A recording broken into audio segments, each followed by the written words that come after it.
to an anti-parallel beta sheet, the hydrogen bonding doesn't line up as well.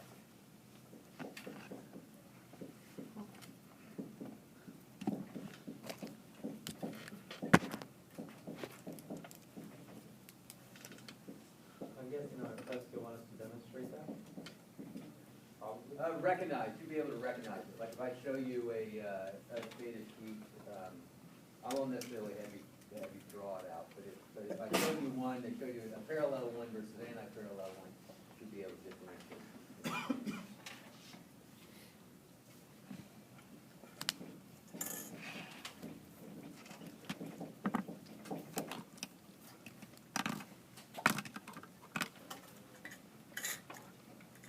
But still, you can still end up getting it. Part of the thing is not all the possible hydrogen bond donors are involved in the interaction between these two strands. This hydrogen and this carbon can interact with another strand on top, and so you can have a whole series of these put together. Okay, a couple other things to point out about beta sheets in general.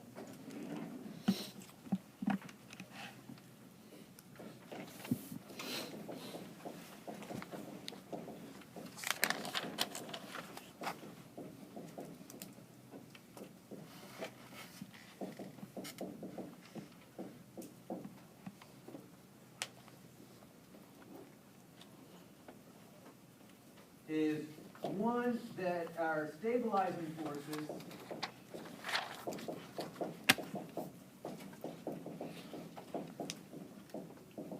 are what the H bonds between the adjacent strands.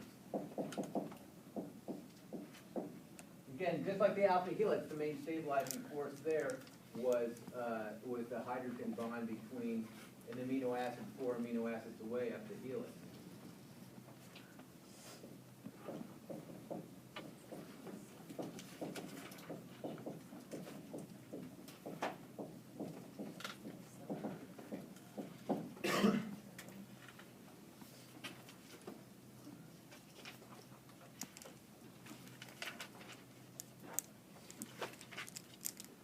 If you had breakfast this morning, if you had any carbs in your breakfast and the starch, you had a piece of toast or a bagel or what have you, digestion process starts when that starch gets into your mouth and interacts with the saliva. In the saliva, there are enzymes that start breaking down the starch. There are amylases that start breaking down the starch. Those amylases are chains of amino acids folded up a particular way so that their exclusive role is to hydrolyze the starchy molecule.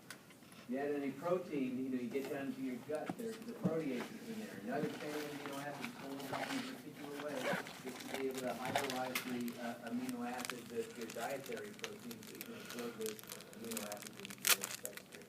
There's so many different functions and structures associated with this.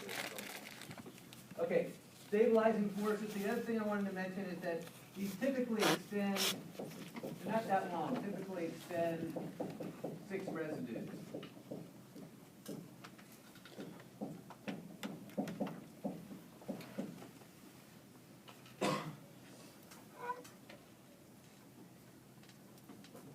And the type of residues that are in beta sheets are typically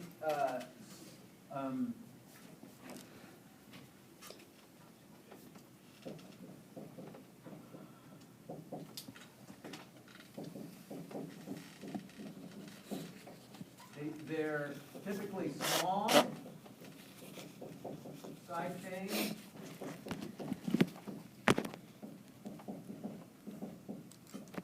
So alanine, glycine, maybe valine,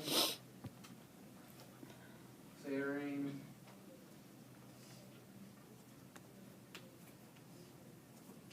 And they can be amphipathic. I put this before.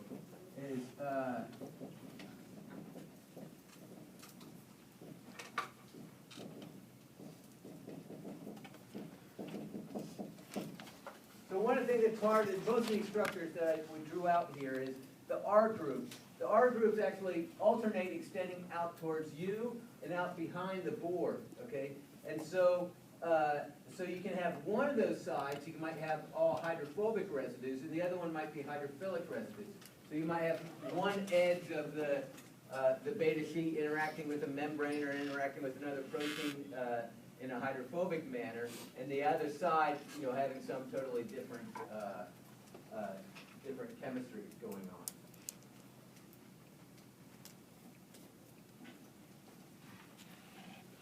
All right.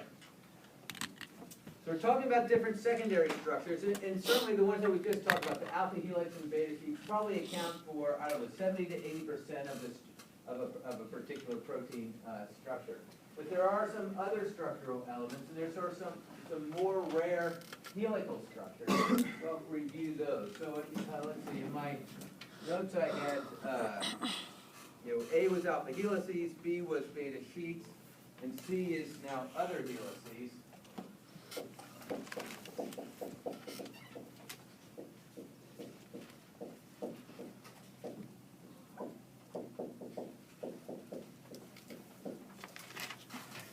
The first one is the 3 sub 10 helix.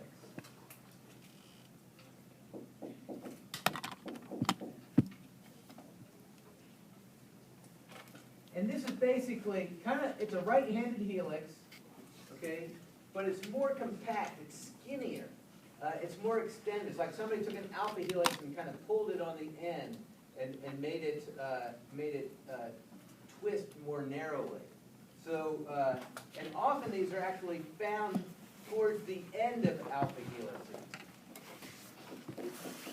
So that there'll be a sequence when you have the regular alpha helix, the common alpha helix, but when you get to the very end, it'll kind of stretch out and form this 310 helix.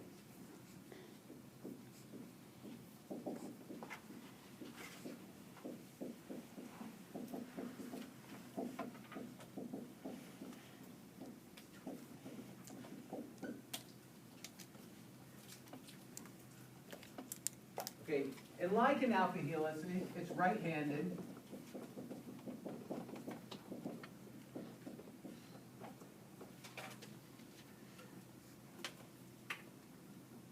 But it has a tighter, more compact structure. So there are 3 residues per turn.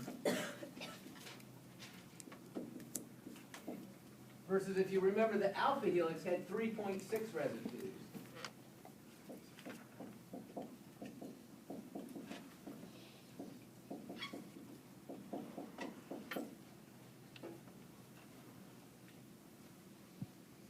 And it's stabilized. So remember, the main stabilizing structure of an alpha helix was you'd have a carbonyl oxygen in the peptide backbone, and then you would swing that alpha helix around 4 residues away. It would interact with the hydrogen of the peptide bond of the amino acid 4 residues away. So every 4th amino acid, you get this hydrogen bond. Here, since it's a tighter helix, you actually interact every 3 residues.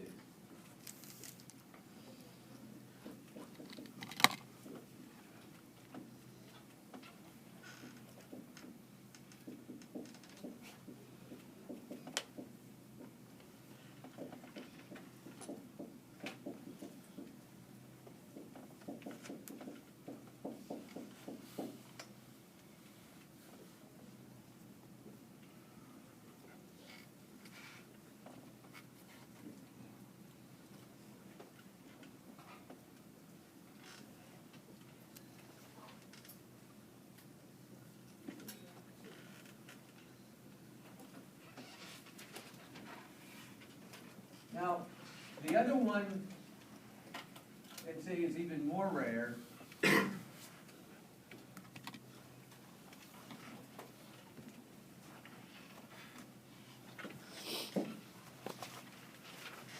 Is a polyproline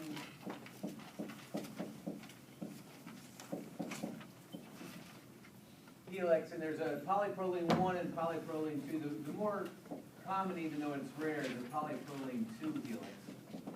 And as its name implies, it's basically when you have a stretch of amino acids, they have a whole bunch of prolines.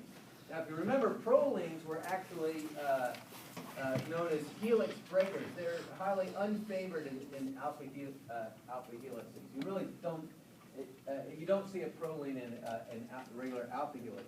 But if you have a structure with a whole bunch of prolines together, it'll form its own helix, and it's actually a left-handed helix.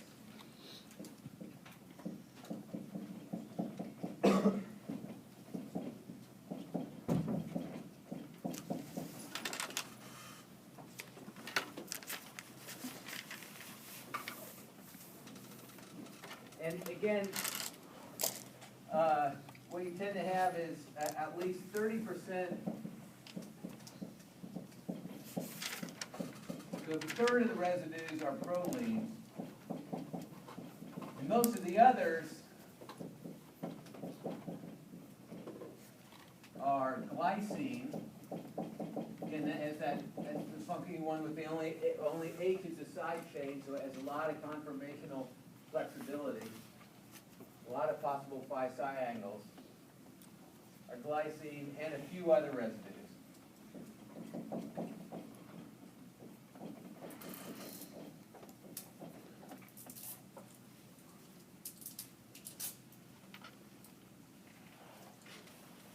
Now the only other one I'm going to mention, just for the sake of completeness, although it still is pretty rare, is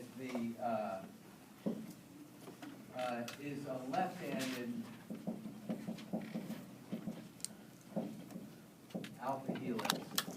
I'm just going to say that it's very rare, but I guess this is sort of, you're going to see on Ramachandran plots that there is a little place for some left-handed helical dihedral angles.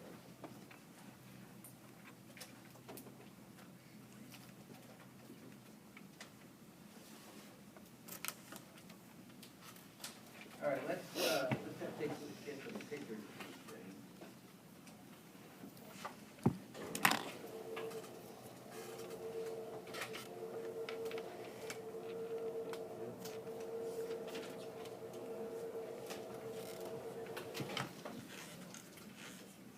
Okay, here is the 310 helix. Again, it's a right-handed helix. It's spinning around like this, but it's kind of extended out really tight. You're getting the hydrogen bonding every 3 residues to stabilize this. The other thing that happens in 310 helixes, they tend to have a lot of aspartyl residues, and because the aspartyl residues can end up interacting with some of the amino backbones in there in a way I'm not going to get into, but there is a certain propensity of amino acids for different structures. And then here is the proline. Remember, is the only secondary amino acid. It has that ring structure, and that greatly constrains the conformational flexibility around here. So if you have a whole bunch of them in a row, basically, the whole thing can kind of be locked into this funky left-handed helix. I want to kind of go back now to our, here it is, our Ramachandran plot. Remember our Ramachandran plot plots our phi angle versus our psi angle down here. Again, around each carbon, and each amino acid residue that has an R group attached, where the 2 amide planes linked to those, there are 2 bond angles. One between that carbon and the first amide plane, the other one between the one on the other side. So those are the phi and the psi bond angles. And if the rotation was totally random around there, what you have at each dot represents a particular pair of phi and psi bond angles for a particular protein. Now, I can't remember exactly what protein this is that came out of the figure. It's probably myoglobin or something like that. But it just uses an example of a typical protein. So, amino acid number 220 has say amino acid number 220 might have a particular phi angle or psi angle of minus 130 and minus 140. And basically each dot represents a different amino acid in the protein, the phi and psi angle associated with the amino acid protein. And it's not totally random, but it actually clusters. And where it clusters here, this area right here, is the whole alpha helix. All of these amino acids are engaged in an alpha helix. This little area right here is where there's a 310 helix. All of this up here is where they're in actually beta sheet up here. This is a little area, funky area of left-hand helix, so there is just a little bit of that in there. But you have very few amino acids, that are, you get sort of these deserts, these sort of unallowed bond angles in there. But occasionally, you see one, you see a couple that are kind of out there. So if you're a protein crystallographer, you're looking at those residues and say, do I got that right? So what's going on? And making sure that you have your structure right.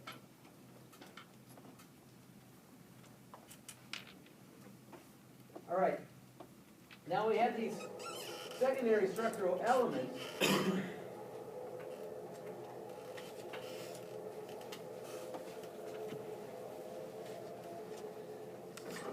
We have to connect them together.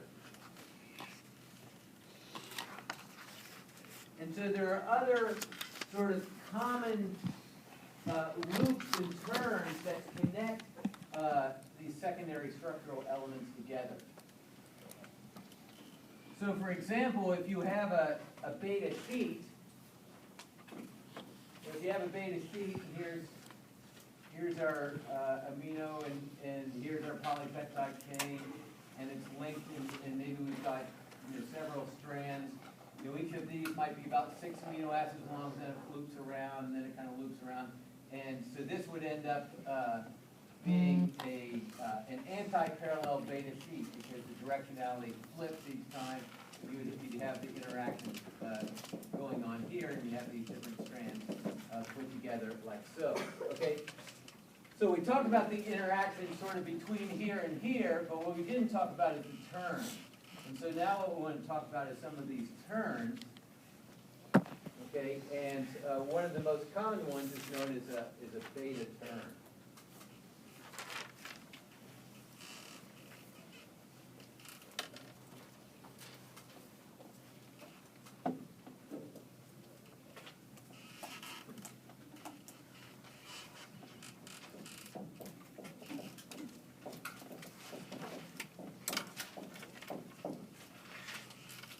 So, beta bends.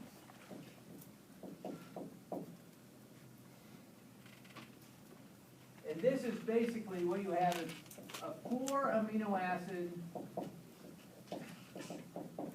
180 degree turn. So basically, in order to flip around here, it's going to have to take, it takes 4 amino acids. But there is some structural stability to that turn, in that, I'm going to show you a more picture. So if we have,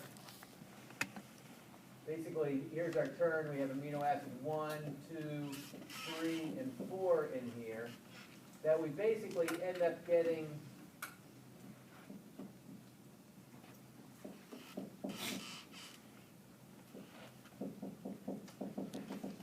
a hydrogen bond between residues 1 and 4.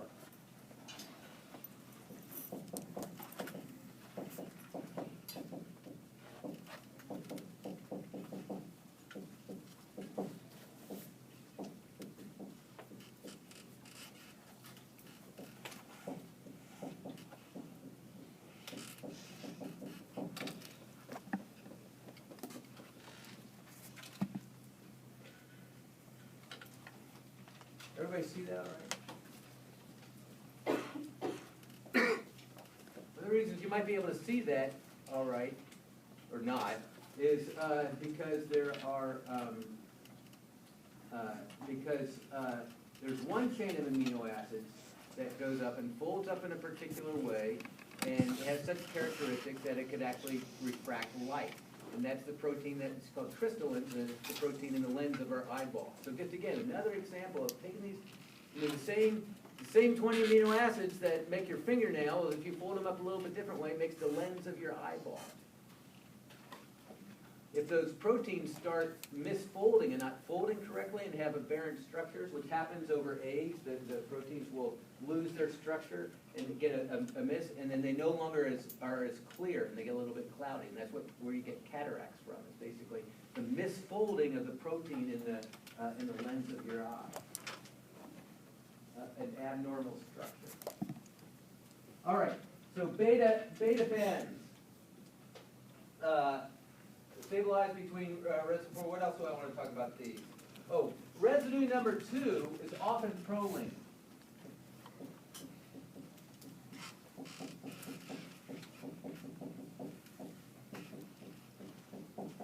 You know, you can think of proline as kind of being the kinky amino acid, because it puts a kink in the chain. And so if you need a kink to get the turn to go, then proline is helpful. And there are 2 different types. I'll show you a picture of this. I'm not going to make a big deal out of this, but there are 2 possible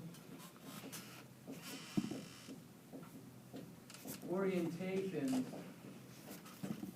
of the peptide bond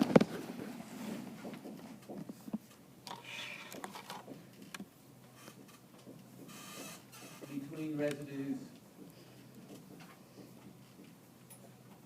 2 and 3. And so they end up calling them type 1 and type 2. Now I'll show you, I'm not going to make a big deal out of that, but at least I'll show you the picture of that.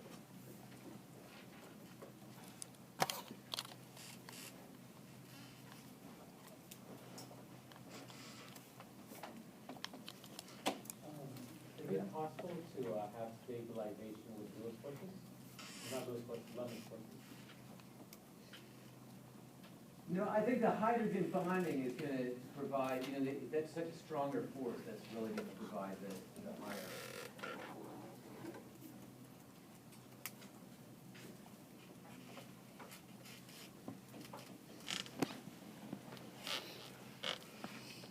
All right, so now we have another one that we'll talk about are omega loops, beta bends.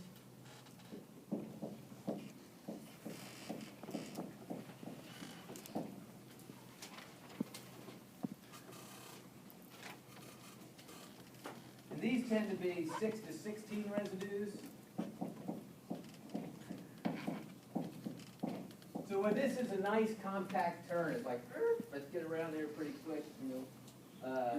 Actually, sometimes they're called beta hairpins, because they're like this. These tend to be a little bit more loosey-goosey, floating around. Just relax. We'll get there eventually here. And then 6 to 16 residues. So we're basically, we're going. When this is all of this is 6 to 16 residues, but they tend to have a hydrogen bond at the neck.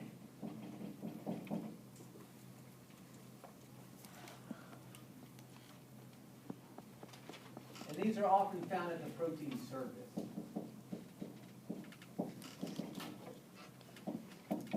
Often, these are propensities, these are not, absolute. Often found at protein surface.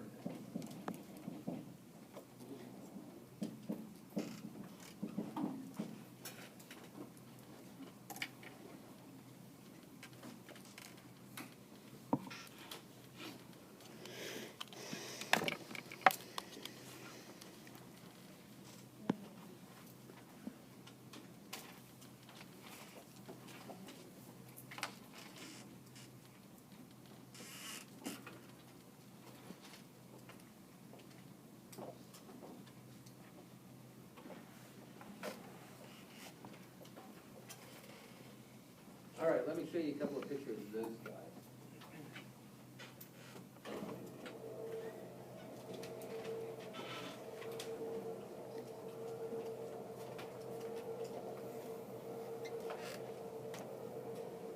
Here are the beta turns. Again, so we basically have. So here's where the here's the turn. It goes around like this. Here they've numbered this one carbon 1, carbon 2, carbon 3, carbon 4, and then we're at the hydrogen bond between 1 and 4. Allow this. And then the difference between type 1 and type 2 has to do with the orientation of this peptide bond, whether it's kind of flipped this way, or it can be flipped around this way. Though we basically have an amide plane right here, and it can be flipped this way, or it can be flipped that way, and that's what the difference is between 1 and 2. But the take-home point is really 4 amino acid quick turn stabilized by this hydrogen bond between 1 and 4. Whereas the omega loop is a little bit more loosey-goosey. Here's an example of one of those space-filling models.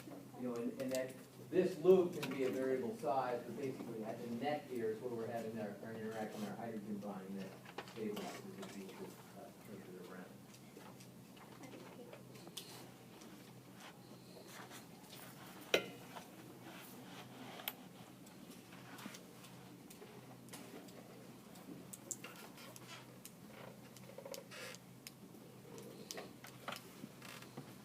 Let me also show you this.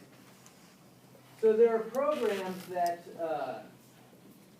you can use to actually try to break. Well, let me first state right away.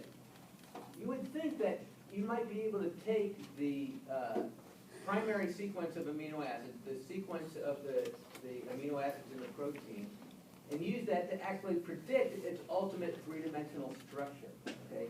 But in fact, you can't do it. We'll talk thermodynamically why you can't do it. But still, people try all the time. Okay? And one of the things you can do, though, is at least try to predict what regions of that chain of amino acids are more likely to be in an alpha helix versus a beta sheet versus any of these other structures. And it's because certain amino acids tend to be found more often in alpha helices than relative to more often in beta sheets. And so what this table here describes for a whole bunch of, for all the 20 different amino acid residues, what the likely probability is that they would be in an alpha helix versus a beta sheet. A number greater one means that they're more likely to be in an alpha helix, whereas a number less, in this column, a number greater than 1 means they're more likely to be in an alpha helix, but a number less than 1 means they're not very likely. So let's see, for alpha helix, what's the highest number here? Looks like on the top, alanine. Alanine, 1.42, okay? That means it is more likely to be in an alpha helix, okay? Whereas what's really disfavored? Where's our proline? 0.57 down here is particularly disfavored. And notice these numbers aren't 0 and 100, okay? It's that basically they're propensities, and even the algorithms that are used to try to predict these aren't that good. I mean, they kind of give you an idea, but it's tough to really predict. And here's beta sheets as well. What's really disfavored in beta sheets is aspartate. It's disfavored in beta sheets. Whereas, what do we have? 1.7 valine is highly favored in beta sheets.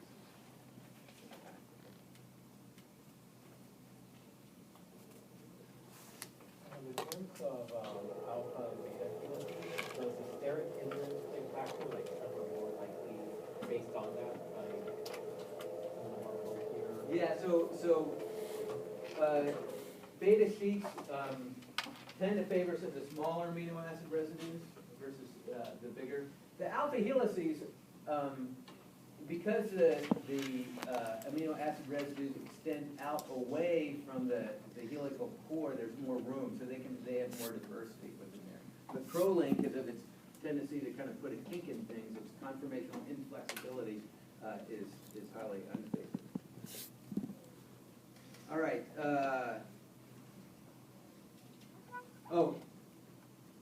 So before going on talking about tertiary structure, I want to talk about, here I'm giving you this real strong hierarchy, that there's this, that there are primary structure, secondary structure, these localized arrangements like alpha helices, beta sheets, and then tertiary structure, which is the overall three-dimensional shape of a single polypeptide, and quaternary structure, which is the overall shape of multiple polypeptides within a single protein. But there is a little bit of kind of gray area between those. And there's some things that are known as super secondary structures, which are basically common arrangements of alpha helices and beta sheets. Now I'll just go through and then I'll show you some pictures of these.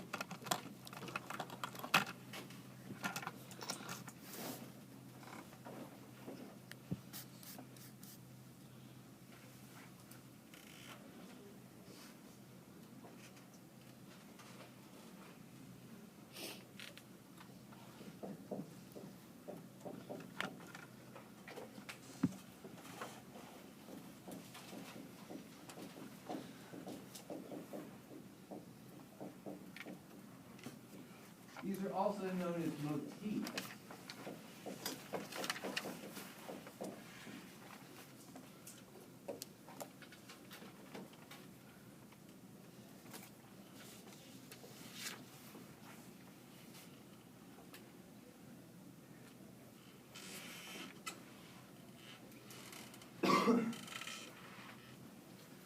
And some examples include the beta, alpha, beta motif. I'm not going to try to draw them on the board. You basically have a beta strand, and then you go to an alpha helix. This is a way of, what the heck, I'm going to try to draw.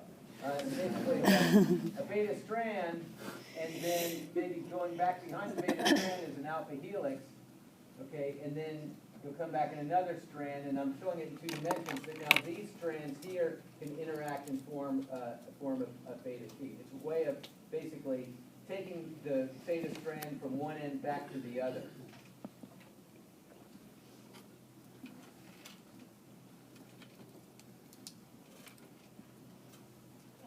Yeah. Are the beta sheets single, like just one string of amino acids, or are they going to be like 2 strings interacting together? Yeah. So that's a good question. So the terminology, if you have you really need at least 2 to make a beta sheet, but a single strand in a beta sheet made up of, let's see, a single chain in if a beta sheet is made up of at least 2 chains, each chain is called a strand. Does that make sense? So if we here we have an example of a beta sheet with just 2 strands. Each one of these is a strand. The whole thing is a sheet. Okay, so each of those lines is a beta sheet with 2 strands going together, and then the Yeah, so this is what I was trying to do, but I couldn't do in 3 dimensions. It's basically, this is showing that you've got one strand here, then maybe popping out at you in you as the alpha helix coming back, and then you've got the other strand going this way, and it's these 2 strands are interacting with each other, and this one's kind of laying on top. oh, okay, that makes sense. Yeah. Yeah. So then, so in this case, say we're starting with N and we have here, we go N to C, N to C. So this is a parallel, ends up being a parallel beta sheet, whereas this one is anti-parallel because it's flipped around.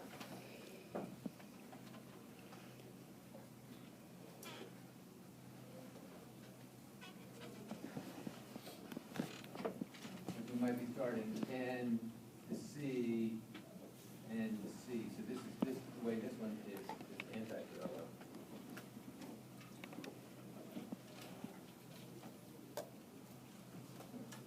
Another common one is alpha-alpha, which is, here's our alpha helix and it kind of flips around, and then here's another alpha helix, and they kind of crisscross each other, and there'll be a little turn in here.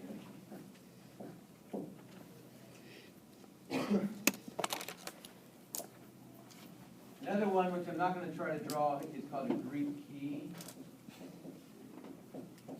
So now let me show you some pictures.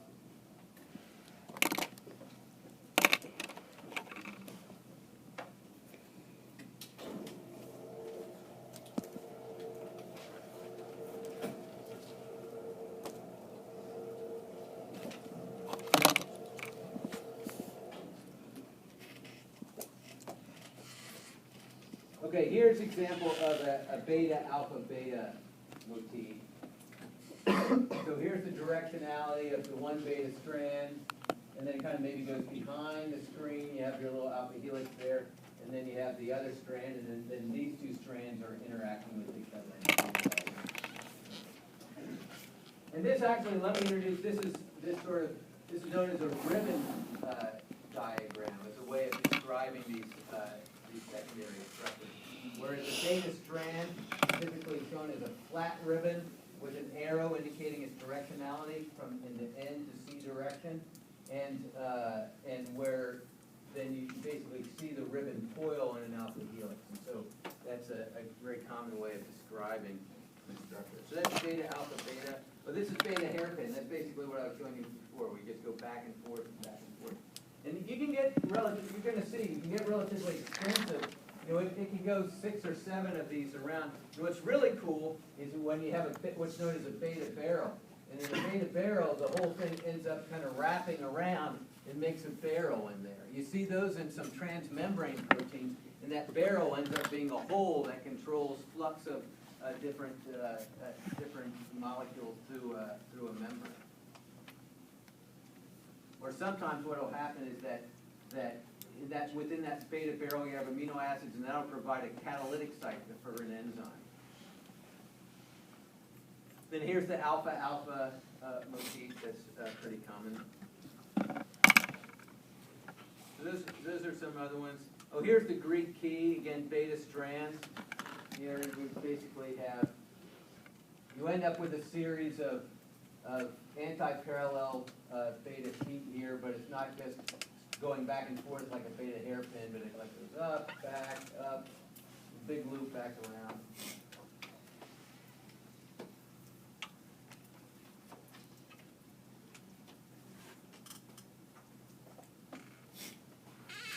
This is something out of your textbook. Basically, has the same thing. Here's the beta barrel actually being shown. Here you have beta strands wrapping around and forming a barrel, and then you can look downwards and you can basically see that. And you can even get more complicated, where you have a beta barrel here that's constantly surrounded by a series of alpha. We find this in the enzyme triphosphate isomerase. And so this is actually known as a TIM fold, or TIM,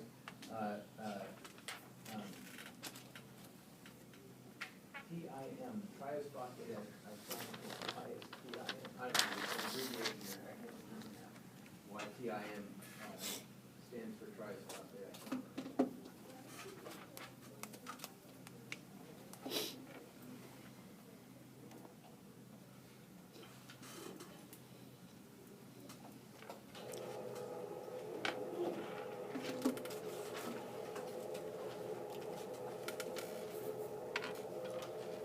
All right, so that leads us to the next